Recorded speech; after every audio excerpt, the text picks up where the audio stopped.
جانے مسائل تو علماء سے پوچھیں، یہ حکم مبین ہم کو رب سے ملا ہے، چلو پوچھ کیسے جیے زندگی کو، چلو پوچھ لے کس میں رب کی رضا ہے۔ اب انجیکشن کے اندر اور ڈرپ میں علماء کا اختلاف ہے۔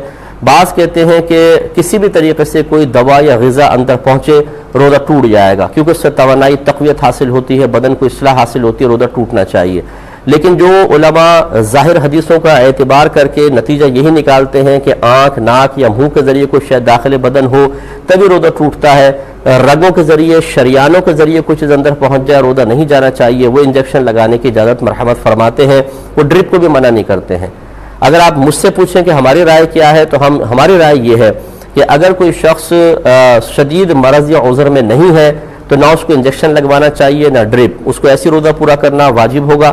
اور اگر بالفرض یہ سمجھتا ہے کہ کوئی ڈاکٹر یہ کہتا ہے کہ فلاں انجیکشن آپ نے نہیں لگایا یا اگر آپ نے تھوڑی بہت ڈرپ نہیں لگوائی تو پھر آپ کا روزہ کمپلیٹ نہیں ہو سکتا، آپ کو توڑنا پڑے گا یا آپ رکھ ہی نہیں سکتے ہیں، تو اس کے لیے حکم شرع یہ ہوگا کہ وہ ان فقہا کی رائے کا اعتبار کرتے ہوئے جو انجیکشن لگانے پر اور ڈرپ لگانے پر روزہ نہ ٹوٹنے کا حکم دیتے ہیں ان کے قول پر عمل کرتے ہوئے انجیکشن لگوائے، ڈرپ لگوائے، اپنے روزے کو کمپلیٹ کرے۔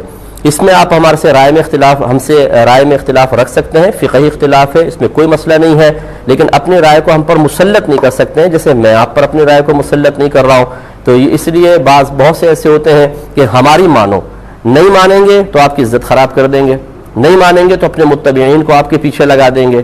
ایک اور مکروہ ہم نے یہ سازش دیکھی ہے، سازش ہی میں اس کو کہوں گا کہ مطلب بعض اوقات خود آتا جاتا کچھ بھی نہیں ہے، میں انہی کے بارے میں کہہ رہا ہوں جن کو آتا جاتا نہیں، اور وہ پھر جو صحیح علماء ہوتے ہیں ان پہ تنقیدات کرتے ہوئے نظر آتے ہیں، اور اگر وہ نہیں مانتے مثال کے طور پہ تو انہیں فوراً اکابرین کے مقابل کھڑا کر دیتے، دیکھیں فلاں بزرگ نے لکھا ہے اور یہ کہہ رہے ہیں۔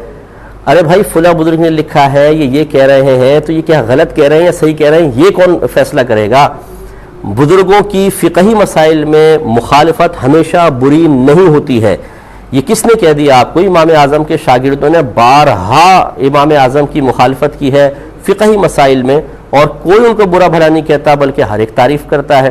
یہ نیا ایک مطلب گروپ ہے ایسا کہ جو کہتے ہیں کہ ہماری مانو یا مطلب فلاں کی مانو، نہیں مانیں گے تو پھر ہم آپ کی عزت خراب کر دیں گے۔ بالکل غلط رویہ ہے، اور اس طرح شریعت اس کو بالکل لائک نہیں کرتی، پسند نہیں کرتی، ایسا نہیں کرنا چاہیے۔ انجیکشن کے حوالے سے شروع سے یہی کہتے آ رہے ہیں کہ پرانے ہمارے جتنے فقہا تھے ان کا یہی کہنا تھا کہ انجیکشن سے روزہ نہیں ٹوٹتا ہے۔ صحیح ہے۔ جدید فقہا کا یہ کہنا ہے کہ انجیکشن سے روزہ ٹوٹ جاتا ہے۔ اچھا، اب جس فقih کو آپ فالو کرتے ہیں تو اس کے مطابق آپ کریں، اگر ضرورت نہیں ہے ایسا ہو سکتا ہے کہ صبح لگا لے اور شام کو لگا لے تو پھر نہیں لگانا چاہیے۔ اگر مرض بہت زیادہ ہے تو بہرحال وہ پھر مریض کے زمرے میں آئیں گے اور پھر مرض کی کیفیت کو بھی دیکھا جائے گا، اس صورت کے اندر اگر بعد میں نہیں رکھ سکتے تو پھر فدیہ ادا کریں گے مریض ہونے کے۔ یہ انسولین اور انجیکشن ایک ہی انسولین اس میں آ جائے گا نا دونوں؟ اچھا، ایک سوال یہ ہوا کہ کیا روزے کی حالت میں اینٹی بایوٹک انجیکشن لگا سکتے ہیں؟ تو اس کا انہوں نے پوچھا ہے۔ دیکھیں، روزے میں انجیکشن یا ڈرپ لگانا، اس میں علماء کی دو آراء ہیں۔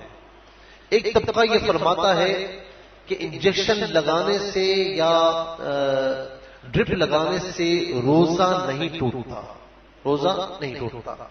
علماء کا ایک طبقہ یہ فرماتا ہے کہ انجیکشن لگانے سے اور ڈرپ لگانے سے روزہ ٹوٹ جاتا ہے۔ ان کی دلیل یہ ہے اچھا، اب جو یہ کہتے ہیں کہ روزہ نہیں ٹوٹتا تو ظاہر ہے کہ منفس یعنی یوں سمجھتے ہمارا منہ ہے اور جو ہے وہ پخانے کا مقام ہے، یہاں سے کوئی چیز اندر نہیں گئی تو وہ کہتے ہیں کہ منفس کے ذریعے جائے گی تو تبھی روزہ ٹوٹے گا ورنہ نہیں ٹوٹے گا۔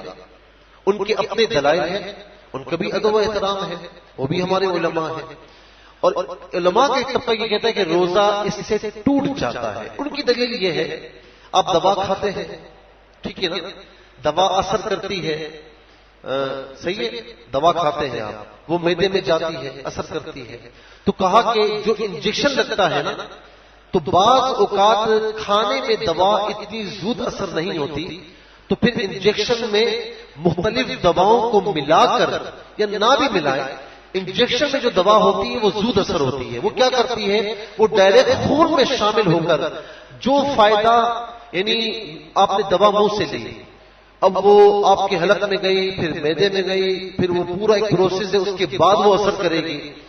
تو وہ جو کھانے والی دوا جو کچھ گھنٹوں میں اثر کرتی ہے، لیکن انجیکشن سے جو دوا ہوتی ہے وہ منٹوں میں اثر کرتی ہے اور فوراً وہ ٹھیک ہو جاتا ہے. کیا آپ نے نہیں دیکھا کہ بعض وقت آپ کے سر میں یا وجود میں جسم میں شدید درد ہوتا ہے، آپ جاتے ہیں اینٹی بایوٹک انجیکشن لگاتے ہیں، نیند آتی ہے، صبح اٹھتے ہیں سیٹ ہوتے ہیں، ایسا ہی ہے نا. تو وہ دوا جو آپ منہ سے لیتے ہیں جو دیر میں اثر کرتی ہے، تو انجیکشن کے ذریعے وہ دوا فوری اثر کرتی ہے. تو دونوں کا مفاد ایک ہوا، دونوں کا مفاد ایک ہوا. تو کہا جس طریقے سے دوا لینے سے روزہ ٹوٹ جاتا ہے، تو انجیکشن لینے سے بھی چونکہ وہی فائدہ ہے، وہی مفاد ہے، تو اسی لیے روزہ ٹوٹ جاتا ہے. ڈرپ لگانے سے ظاہر ہے کہ بعض اوقات پیٹ کی بیماری ہے، یعنی دست اور وومٹنگ بہت زیادہ ہوئی، جب ڈاکٹر کے پاس گئے پیٹ سے پانی بہت نکل گئے تو وہ ڈرپ لگاتے ہیں. تو آپ کھانا نہیں کھا سکتے کیونکہ آپ کا معدہ قبول نہیں کر رہا، لیکن آپ ڈرپ لگواتے ہیں تو اس کے بعد وہ آہستہ آہستہ آپ کھانے پینے کی طرف آ جاتے ہیں. جو توانائی آپ کو کھانے کے ذریعے پہنچتی ہے، جوسز کے ذریعے پہنچتی، وہی توانائی آپ کو ڈرپ کے ذریعے پہنچ جاتی ہے. تو اسی لیے علماء فرماتے ہیں کہ یہ اس سے کرنے سے روزہ ٹوٹ جاتا ہے. میرے نزدیک بھی میرا موقف بھی یہ ہے کہ روزہ ٹوٹ جاتا ہے. جو علماء فرماتے نہیں ٹوٹتا ان کا ادب و احترام اپنی جگہ، ان کا جو ہے وہ ان کے موقف سر آنکھوں پر ہے، ٹھیک ہے نا. ہم کسی کی بے ادبی بالکل نہیں کر سکتے، لیکن جو موقف یہ کہ روزہ ٹوٹ جاتا ہے تو میرا موقف بھی یہی ہے. ہاں کوئی ان علماء کو فالو کرتا ہے کہ جن کا یہ کہنا ہے کہ روزہ نہیں ٹوٹتا، وہ ٹھیک ہے فالو کر سکتا ہے، لیکن اپنے مفادات کے لیے نہیں. کہ آپ کا مفاد کبھی کسی عالم کے پاس ہو تو اس کو مان لیا، کبھی اپنے مفاد کے لیے اس عالم کی بات مان لی. ایسا نہیں ہے، اپنے مفادات کے لیے نہیں. آپ ایک عالم کو فالو کرتے ہیں، اس نے فرمایا ٹھیک ہے آپ کر لیں. آپ جس عالم دین کو فالو کرتے ہیں اس نے فرمایا تو آپ اس پر عمل کر لیں. لیکن میرا یہ کہنا ہے کہ اگر انجیکشن لگوا لیا ہے روزے میں یا ڈرپ لگا لی ہے تو احتیاطاً اسے بعد میں قضا کر لیجیے گا، کیونکہ قضا کرنا بہتر ہے. کہ روزہ اگر آپ سمجھتے ہیں کہ میں اس عالم دین کی بات بھی فالو کرتا ہوں نہیں ٹوٹتے، لیکن پھر بھی آپ بعد میں قضا فرما لیجیے گا. اگر ڈرپ لگوانی پڑ جائے روزہ نہیں ٹوٹتا. روزہ تب ٹوٹتا ہے جب منہ سے، ناک سے یا نیچے سے کوئی چیز معدے میں جائے. اگر رگ سے جا رہی ہے تو کوئی حرج نہیں، چاہے گلوکوز بھی لگوا دیں. ٹیکا لگوانے سے بھی روزہ نہیں ٹوٹتا، چاہے وہ ٹیکا گوشت پہ لگائیں، انٹرمسکولر ہو یا انٹروین ہو یا رگ میں لگائیں، روزہ نہیں ٹوٹتا. تم روزہ تو رکھو، بڑی پکی شے ہے، نہیں ٹوٹتا. گلوکوز چڑھانے سے، انجیکشن لگانے سے روزہ نہیں ٹوٹتا. روزہ ٹوٹتا ہے کھانے پینے کے، ناک کے راستے یا منہ کے راستے کوئی چیز پیٹ کے اندر جائے یا مقعد کے راستے کوئی چیز پیٹ کے اندر جائے. کی حالت میں انجیکشن لگوا سکتے ہیں. دیکھیں انجیکشن لگانے سے ہمارے نزدیک تو روزہ نہیں ٹوٹتا، ٹھیک ہے. یعنی دارالفتہ اہل سنت اور علماء اہل سنت کی ایک بڑی تعداد، یعنی جمع غفیر جو ہے وہ اس بات کا قائل ہے کہ اگر انجیکشن لگائے تو روزہ نہیں ٹوٹے گا. اب انجیکشن لگوانا جو ہے وہ کیسا ہے تو یہ کیفیت دیکھ لی جائے. صحیح. اب کسی کو شدید درد ہے کہ جس کی وجہ سے اس کو انجیکشن لگانا ضروری ہے تو ٹھیک ہے، وہ درد کے لیے انجیکشن لگا سکتا ہے.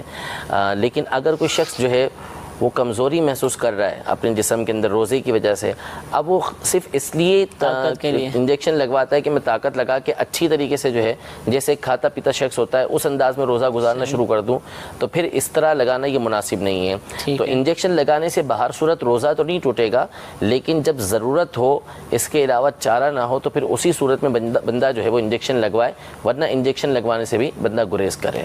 جی آپ کریں سوال. میرا سوال یہ تھا کہ روزے کی حالت میں اگر کوئی درد زیادہ ہو رہا ہے، اس کے لیے اگر انجیکشن لگوانا پڑے تو وہ انجیکشن لگوا سکتے ہیں؟ کڈنی پین وغیرہ جیسے ہو رہا ہو تو روزے میں کوئی فرق تو نہیں پڑے گا اس سے؟ کوکب صاحب. انجیکشن کا مسئلہ اختلافی ہے، علماء کے درمیان اختلاف. اگر طاقت کا انجیکشن لیتا ہے بالکل گنجائش نہیں ہے.